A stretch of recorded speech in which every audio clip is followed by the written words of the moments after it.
বছর হলো বৈবাহিক জীবন, বিবাহ করেছে 20 বছর হলো, 12 বছর হলো, 10 বছর হলো, 5 বছর হলো, 24 বছর হলো, 30 বছর হলো, 60 বছর হলো, কোনো সন্তান হয় না। সমাজে আছে না নাই? আমাদের জীবনে এমন সমস্যা আছে না নাই?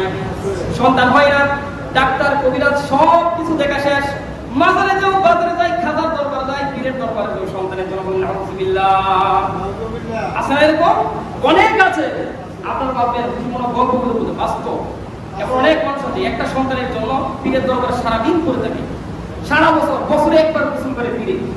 এরকমও পীর আছে বছরে কয়বার গোসল করে? একবার। আর ওই গোসলের পানি তার মুরিদানরা একটা এই যে ছোট বোতলে, শিশির বোতলে করে আনে, এগুলো তারা খায়, শরীরে মানে বলে নাউজুবিল্লাহ।